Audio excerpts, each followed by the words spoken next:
Pernah nggak lu bangun pagi, belum ngapa-ngapain gitu, tapi kepala udah penuh? Bukan capek fisik, bukan karena lembur semalaman, tapi kayak otak lu tuh berisik. Lu buka HP, ada chat kerjaan, ada notifikasi tagihan, ada promo diskon yang katanya sayang banget kalau dilewatkan. Ada konten orang lain yang kelihatannya hidupnya selalu selangkah di depan lu. Dan anehnya, lu nggak kelelahan karena kerja terlalu keras. Lu kelelahan karena mikir terlalu banyak tentang uang, tentang masa depan, tentang kok gua gini-gini aja ya. Kalau itu terasa familiar, ya itu bukan kebetulan. Jika lu adalah tipe orang yang kerja keras, ngerasa sibuk terus tapi tetap cemas soal uang, ngerasa nggak pernah benar-benar tenang secara finansial, maka luangkan waktu sebentar buat nonton video ini.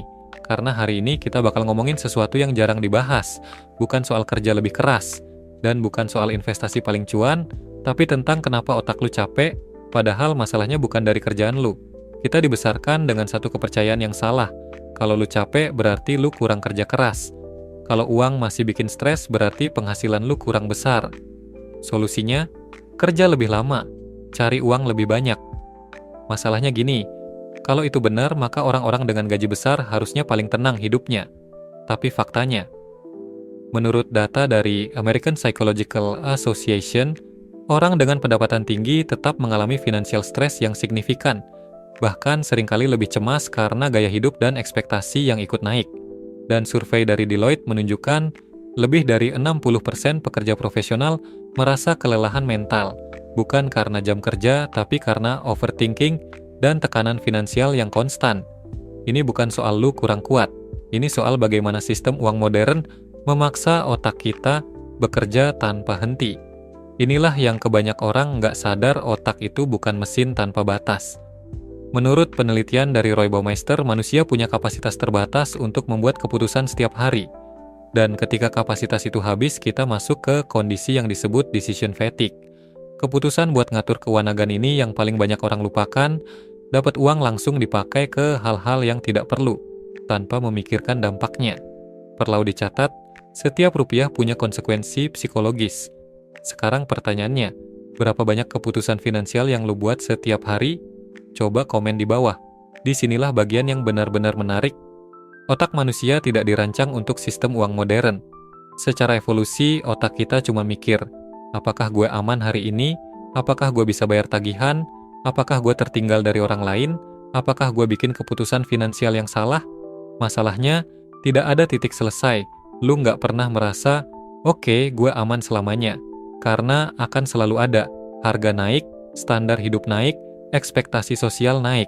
Dan itulah kenapa otak lo selalu siaga. Sekarang, lu mungkin mikir, bro, tapi gue emang butuh mikir dong. Kalau enggak mikirin uang, bisa bahaya. Dan lu bener.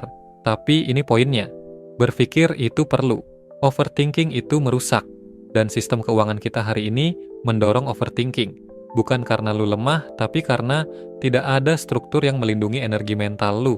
Bayangin otak lu kayak HP, bukan yang flagship terbaru, HP normal.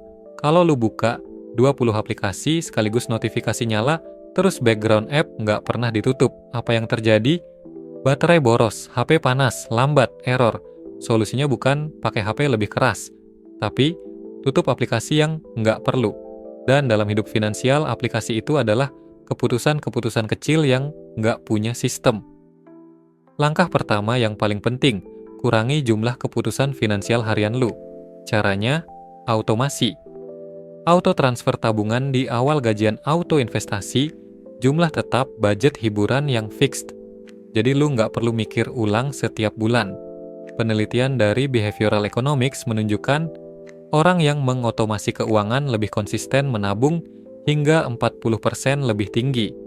Bukan karena mereka lebih disiplin, tapi karena mereka mengurangi beban otak.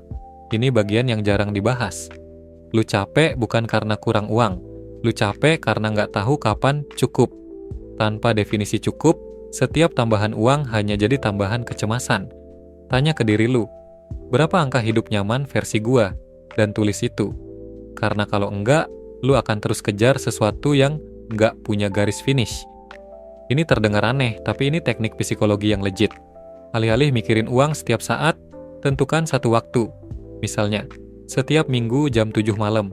Itu waktu khusus mikir keuangan. Di luar itu, kalau pikiran muncul bilang ke diri lu, bukan sekarang. Dan anehnya otak akan mulai tenang karena dia tahu, gue akan dipikirkan nanti. Gue pernah ngobrol sama seseorang yang penghasilannya naik 2 kali lipat dalam 3 tahun.